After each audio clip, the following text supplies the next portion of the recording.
നമസ്കാരം, ഇലക്ട്രോണിക് മലയാളിയിലേക്ക് എല്ലാവർക്കും സ്വാഗതം. നമ്മളിന്ന് നോക്കാൻ പോകുന്നത് നമുക്ക് ത്രിഫ്റ്റിംഗ് ഇപ്പോൾ കിട്ടിയ കോൺവെക്സിൻ്റെ ഈ കാർ എഫ് മോഡുലേറ്ററാണ്. അപ്പം ഇതാണ് ഇതിൻ്റെ മോഡൽ നമ്പർ വരുന്നത്. ഫോക്കസ് ആവുകയാണെങ്കിൽ കാണിച്ചു തരാം. CM390A/7S. അതുപോലെ ഇതിനൊരു ഡേറ്റ് കോഡുണ്ട്. നിങ്ങൾക്ക് എത്ര ക്ലിയർ ആവുമെന്നറിയില്ല. കണ്ടോ, 2013-14. അപ്പോൾ ഇതിൻ്റെ കാലഘട്ടം മനസ്സിലായല്ലോ. ഏകദേശം എന്താ പറയുന്നത്, ഒരു CD പ്ലെയറുകളൊക്കെ ഡോമിനേറ്റ് ചെയ്തിരുന്നൊരു കാലഘട്ടമാണ്. കാറിൽ FM റേഡിയോയും CD പ്ലെയറൊക്കെ, DVD changer, CD changer തുടങ്ങിയ സാധനങ്ങളൊക്കെ പ്രോമിനൻ്റ് ആയി നിന്നൊരു ടൈമാണ് ഈ ഒരു ടൈം എന്ന് പറയുന്നത്. ബ്ലൂടൂത്ത് ഒന്നും വന്ന് വളരെ എക്സ്പെൻസീവ് ആയിട്ടുള്ള സെറ്റുകളൊക്കെ അന്ന് ബ്ലൂടൂത്തൊക്കെ ഉള്ളൂ. ഓക്സ് ഒക്കെ ഉണ്ട്, ശരി തന്നെയാണ്. അതുപോലെ നമുക്കറിയാം ആ സമയം എന്ന് പറയുന്നത് നോക്കിയ ഫോണുകളുടെ ഒരു കാലഘട്ടം കൂടിയാണ്. നോക്കിയയിൽ നിന്ന് ആൻഡ്രോയിഡൊക്കെ ബിഗിനിങ് സ്റ്റേജിലേക്ക് വരുന്ന ഒരു കാലഘട്ടം. എപ്പോഴും നോക്കിയ ആയിരുന്നു പല സമയത്തും കിങ് ആയി നിന്നിരുന്നത്. അപ്പം ഈ ഒരു സംഗതിയുടെ ഉപയോഗം എന്ന് വെച്ചിട്ടുണ്ടെങ്കിൽ, നമ്മുടെ പഴയ മോഡൽ വണ്ടികളിൽ ഞാൻ ഈ പറഞ്ഞ പോലെ CD DVD പ്ലെയറൊക്കെ ഉണ്ടായിരുന്ന സമയത്ത് USB പ്ലെയറുകളും അല്ലെങ്കിൽ USB നമ്മുടെ പെൻഡ്രൈവിലൊക്കെ കുത്തി പാട്ട് കേൾക്കുന്ന പരിപാടിയൊക്കെ അന്ന് കുറച്ച് റെയറായിരുന്നു. അപ്പോൾ വണ്ടിക്കുള്ളിൽ നമുക്ക് അങ്ങനെ ഒരു പെൻഡ്രൈവ് കുത്തണമെങ്കിൽ അന്ന് അതിനുള്ള സംവിധാനം ഇല്ല. ഒപ്പം തന്നെ ഇതിൻ്റെ ഓക്സ് പോർട്ട് കണ്ടോ, മിനി ഓക്സ് പോർട്ടാണ്. ഈ സംഗതി എന്ന് വെച്ചിട്ടുണ്ടെങ്കിൽ നമ്മുടെ നോക്കിയ ഫോണിനൊക്കെ പറ്റുന്ന ടൈപ്പ് ഓക്സ് പോർട്ടാണ്. പഴയ മോഡൽ 3.5 അല്ലാത്ത ജാക്കുകളൊക്കെയാണ് അതിനകത്ത് ഉപയോഗിച്ചിരുന്നത്. അപ്പോൾ ആ ഒരു ടൈമിലൊക്കെ നമ്മുടെ കയ്യിലുള്ള പാട്ടുകൾ, ഇപ്പോൾ നമ്മൾ MP3-ലൊക്കെ കോപ്പി ചെയ്തിട്ടുള്ള പാട്ടുകളൊക്കെ നമുക്ക് എന്താ പറയുന്നത്, ഇതിലേക്ക് നമുക്ക് കാറിൻ്റെ റേഡിയോയിൽ കേൾക്കണമെങ്കിൽ, CD അല്ലാതെ കേൾക്കണമെങ്കിൽ, അല്ലെങ്കിൽ മൊബൈലിലുള്ള പാട്ട് ഓക്സ് വഴി കേൾക്കണമെങ്കിൽ നമുക്ക് വേറെ ഓപ്ഷൻ ഒന്നും ഉണ്ടായിരുന്നില്ല. അതാ ഇങ്ങനത്തെ ഒരു സാധനം വാങ്ങിക്കുക എന്നുള്ളതാണ് ഒരു ഓപ്ഷൻ എന്ന് പറയുന്നത്. അപ്പോൾ ഇതിൽ നമുക്കൊരു MP3 പ്ലെയർ അല്ലെങ്കിൽ നമ്മുടെ USB സ്റ്റിക്ക് കുത്തിയിട്ടുണ്ടെങ്കിൽ കാർ സ്റ്റീരിയോയിൽ കണക്ട് ചെയ്യുന്ന സമയത്ത് ഇതിനകത്ത് നമുക്ക് ചാനൽ സെലക്ട് ചെയ്യാൻ ഓപ്ഷൻ ഉണ്ട്. ഒരു ഫ്രീ ആയിട്ടുള്ള ഒരു empty ആയിട്ടുള്ള ചാനൽ നമ്മൾ ഇതിനകത്ത് സെലക്ട് ചെയ്ത് വെച്ചിട്ട് നമ്മൾ ആ ഒരു ചാനലിലേക്ക് നമ്മൾ റേഡിയോ ട്യൂൺ ചെയ്തിട്ടുണ്ടെങ്കിൽ ഇതിലെ പാട്ടുകൾ ഓട്ടോമാറ്റിക്കലി ആ റേഡിയോയിലേക്ക് ഇത് പ്ലേ ചെയ്യും. ലൈക്ക്വൈസ് നമ്മൾ ഓക്സ് കുത്തിയാൽ ഓക്സ്. ഇതിന് റിമോട്ടുണ്ട്. ഈ സാധനത്തിൻ്റെ ഒരു റിമോട്ട് കൂടെ നമുക്ക് കിട്ടുന്നതാണ് സാധാരണ ഗതിയിൽ. അപ്പോൾ എനിക്ക് സ്ക്രാപ്പിന് കിട്ടിയതുകൊണ്ട് റിമോട്ടൊന്നും കൂടെ ഇല്ല.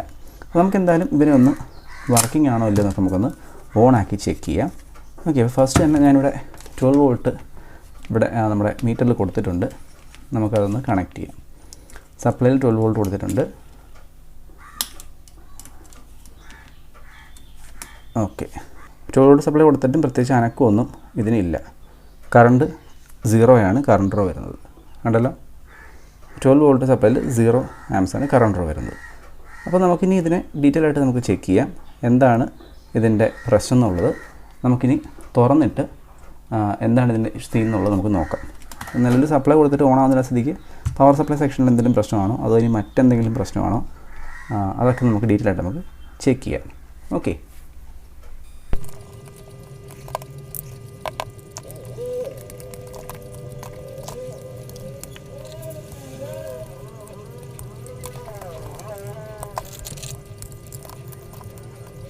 ഓക്കെ.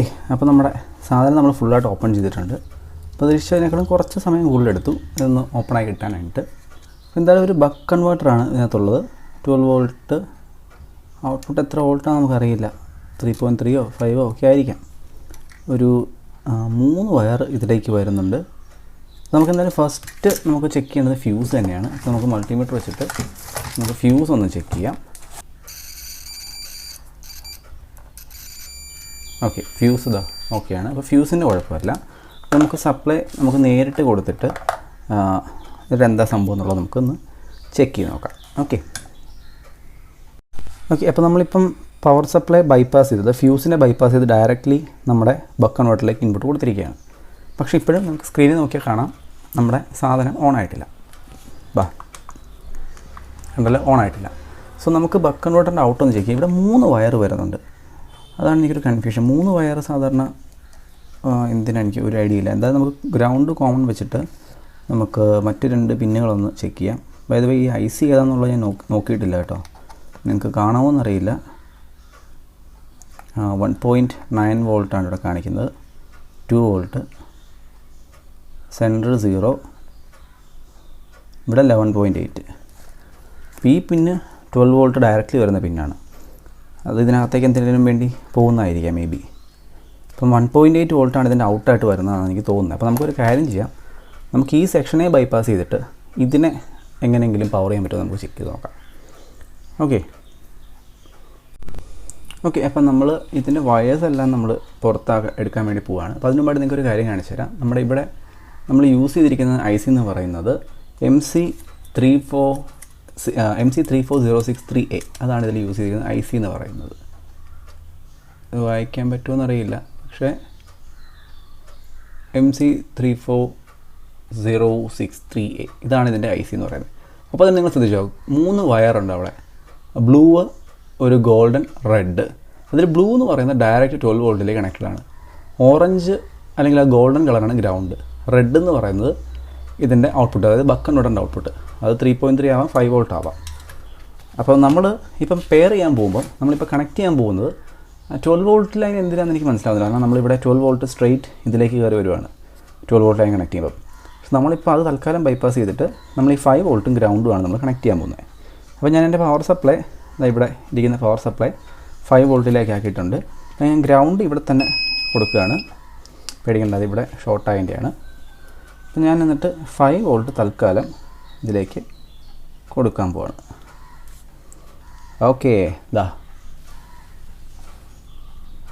കണ്ടല്ലോ, ഇവിടെ സംഭവം ഓണായി വന്നിട്ടുണ്ട്. ദാ നോ ഡിവൈസ് 108. നമുക്ക് ചാനലൊന്ന് മാറ്റാം, 107, 108.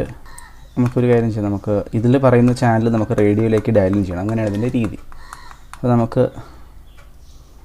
ഓട്ടോ പ്ലെയർ ഉണ്ടോ എന്ന് നോക്കാം. 87, 88, നമുക്കൊരു 90 ഇടാം, 90.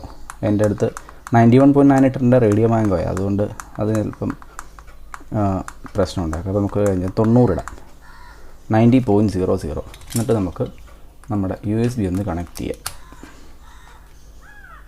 ഏകദേശം അത് പാടി തുടങ്ങിയിട്ടുണ്ട്. അപ്പം നമുക്ക് റേഡിയോ ഓൺ ചെയ്യാം. റേഡിയോ ഓൺ ചെയ്തിട്ട് ഇത് സൂക്ഷിച്ച് ഹാൻഡിൽ ചെയ്യണം, കാരണം എല്ലാം എക്സ്പോസ്ഡ് ആണല്ലോ. നമുക്ക് വേണ്ടുന്നത് 90 ആണ്, 90. അപ്പം നമുക്ക് ഡയൽ ചെയ്യാം ഫ്രീക്വൻസി 90.0 ഉണ്ടല്ലോ. 90.0 ഇട്ടപ്പോൾ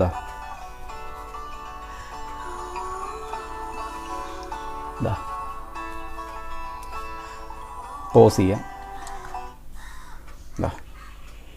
പോസ്. അപ്പം ഈ 12 വോൾട്ട് എനിക്കറിയില്ല എന്തിനാണ് ഇതിനകത്ത് 12 വോൾട്ടിൻ്റെ ആവശ്യം എന്നുള്ളത്. പക്ഷേ ഇപ്പോൾ ഇതിനകത്ത് നിലവിൽ ഒരു പാട്ടുള്ളൂ, കോപ്പിറൈറ്റ് ഫ്രീ ആയിട്ടുള്ള ഒരു മ്യൂസിക് ഞാൻ ഈ പെൻഡ്രൈവിൽ ഇട്ടിട്ടുള്ളൂ. അപ്പോൾ അത് തന്നെ ഇങ്ങനെ പാടിക്കൊണ്ടിരിക്കും. ഇപ്പം നിങ്ങൾക്ക് ഫ്രീക്വൻസി മാറ്റി ഇവിടെ വേറെ ഫ്രീക്വൻസി വെച്ചാൽ ഇവിടെ ഫ്രീക്വൻസി നമ്മൾ മാറ്റണം. ഫോർ എക്സാമ്പിൾ ഇപ്പോൾ ഞാൻ ഫ്രീക്വൻസി മാറ്റുകയാണ്,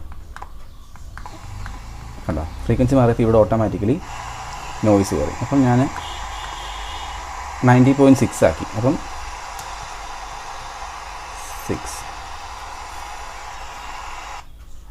90.6 ഇട്ടു, കേട്ടോ. അപ്പോൾ സംഗതി വർക്കിംഗ് ആണ്. അപ്പോൾ ഇതിൻ്റെ പ്രശ്നം ഇതിൻ്റെ ബക്ക് കൺവെർട്ടറാണ്. പക്ഷേ എന്നിട്ടും എനിക്ക് 12 വോൾട്ട് ലൈൻ എന്തിനാണെന്ന് എനിക്ക് മനസ്സിലാവുന്നില്ല ഇതിനകത്ത് യൂസ് ചെയ്തിരിക്കുന്നത്. മേ ബി 12 വോൾട്ട് ഉപയോഗിച്ചിട്ട് ഇതിനകത്ത് പക്ഷേ ഒന്നും വർക്ക് ചെയ്യുന്നതായിട്ട് എനിക്ക് തോന്നുന്നില്ല, എനിക്കറിയില്ല. അപ്പം എന്തായാലും സംഗതി വർക്കിംഗ് ആക്കിയിട്ടുണ്ട്. നമുക്കിനി ഇതൊരു 5 വോൾട്ട് ഒരു USB കണക്ടർ കണക്ട് ചെയ്തിട്ട് നമുക്കിതിനെ FM മോഡുലേറ്ററായിട്ട് നമുക്കിത് യൂസ് ചെയ്യാം. സ്റ്റിൽ ഇവിടെ ഞാനൊരു 5 വോൾട്ട് കൺവെർട്ടർ യൂസ് ചെയ്യുന്നുണ്ട്. പക്ഷേ ഈ 12 വോൾട്ട് ലൈൻ എന്തിനാണെന്നുള്ളത് നമുക്ക് വഴിയേ ചെയ്യാം, ചെക്ക് ചെയ്യാം. ഞാൻ ഇതും കൂടെ ഒന്ന് ഓപ്പൺ ചെയ്തിട്ട് ആ 12 വോൾട്ട് ലൈൻ എവിടെയാണ് പോണതെന്ന് നമുക്കൊന്ന് കണ്ടിട്ട് നമുക്കത് സെറ്റ് ചെയ്യാം. ഓക്കെ, അപ്പോൾ എന്തായാലും സംഗതി നമ്മൾ വർക്കിംഗ് ആക്കി എടുത്തിട്ടുണ്ട്. അടിപൊളിയായിട്ട് നമുക്ക് FM ഒക്കെ നമുക്ക് ഇച്ചിരി ദൂരത്തിലൊക്കെ നമുക്ക് ട്രാൻസ്മിറ്റ് ചെയ്യാൻ ഇത് വെച്ച് നമുക്ക് സെറ്റ് ചെയ്യാം. അപ്പം നമുക്ക് ഇനി ഫ്യൂച്ചർ വീഡിയോസിലൊക്കെ നമുക്കിത് എവിടെയൊക്കെ നമുക്ക് ആവശ്യങ്ങൾ വരും. ഓക്കെ, അപ്പോൾ എന്തായാലും വീഡിയോ കണ്ടതിന് നന്ദി. മറ്റൊരു വീഡിയോ നമുക്ക് ഉടനെ കാണാം. അതുവരേക്കും ബൈ.